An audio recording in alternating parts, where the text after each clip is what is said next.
Hey everybody, guess who's back? And want to say thank you for all the people that showed a little concern during my little time of need. I needed a few days to kind of let it kind of blow over so I could romanticize the story so that way I could tell you without getting pissed off all over again.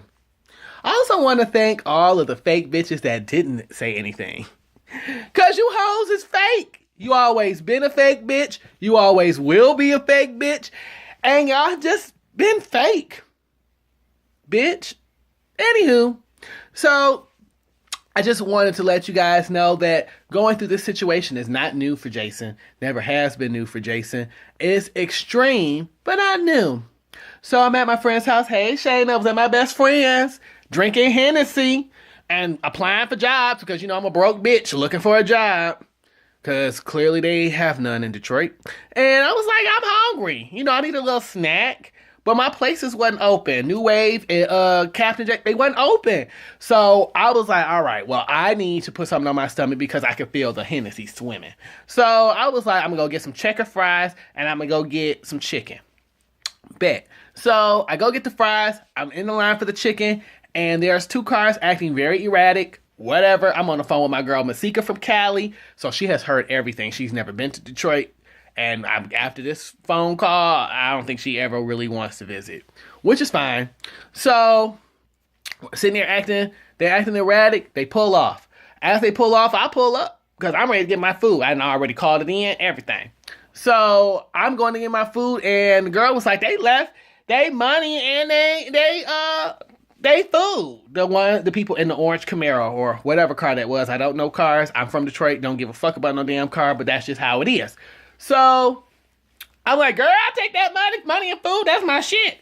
So we joking. I give her the money for my food and I'm waiting on the food to come in. I hear the orange Camaro coming around the corner.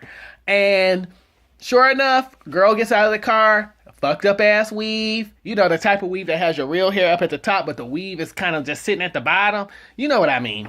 So none of it matches. So she comes, walks up to the drive-thru with her Miss Sophia steps. And she's like, can I get my car? Can I get my car? So mind you, because of the way the drive-thru is set up, your car is close to the drive-thru window, which means that when she came up to the window, half of her weave was slapping me in the face. Her body was in my car. So I'm just like, excuse me, she about to hand me my food. After she gets me my food or during the time of that, I'm sure she will give you your card. I was very sweet about it. Shut the fuck up, you faggot ass bitch. Nobody asked your butt. Nobody asked you, bitch. Blah, blah, blah, blah. I was like, well, girl, well, you're mad. So she was very mad. And she's still talking. I let her have it. Guy comes up, escorts her to the other drive-thru window, and I was like, whoa. So I'm on the phone with my girl, and we're sitting there like, what is going on? So I'm like, girl, I don't know. We sitting there cackling, whatever. I guess the girl felt some type of way still because I don't know what was said, but all I know is that the guy comes back to the window and was like, oh, you talking shit? And then he punches me in the lip. And I was just like, what? I don't understand. What has happened? I'm just trying to get my chicken. So to avoid any further altercation, because easily I could have got out of the car and fight him, but because I live in Detroit and niggas are weak now, so nobody's actually fighting anymore, considering this story, I decided not to get out. Thank God I didn't. So I decided to pull off. I messed up the gear shift because I almost hit them. I doubt that it was on purpose. Whatever. So I stopped. I was like, whoa, stop the car. And I tried to bag out so I would not hit them. The guy is acting erratic. He's punching the car. He's kicking it. He's trying to open the car door to get to me, the whole bit. So meanwhile, Southfield police has pulled somebody over. And these days, they need 2 cop cars for 1 person. I don't know what's going on in that cut over there, but it is. So I zoom out. Come around the corner to this residential street and realize it's a dead end, so I can't do this. So I loop around and I dip off. Before I dip off too soon, though, I see that the guy has went in his trunk and he's pulled out a duffel bag and some sort of item.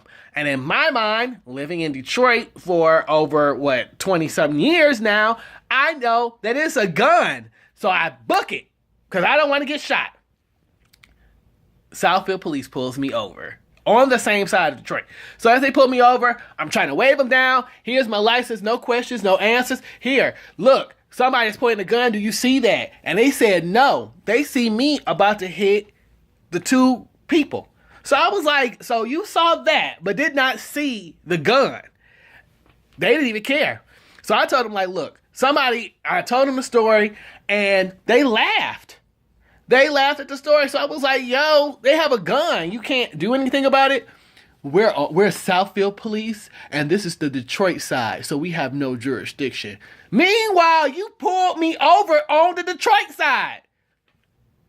Maybe I'm just going crazy. Whatever. So I'm like, look, are they still there? Because I could just pull off.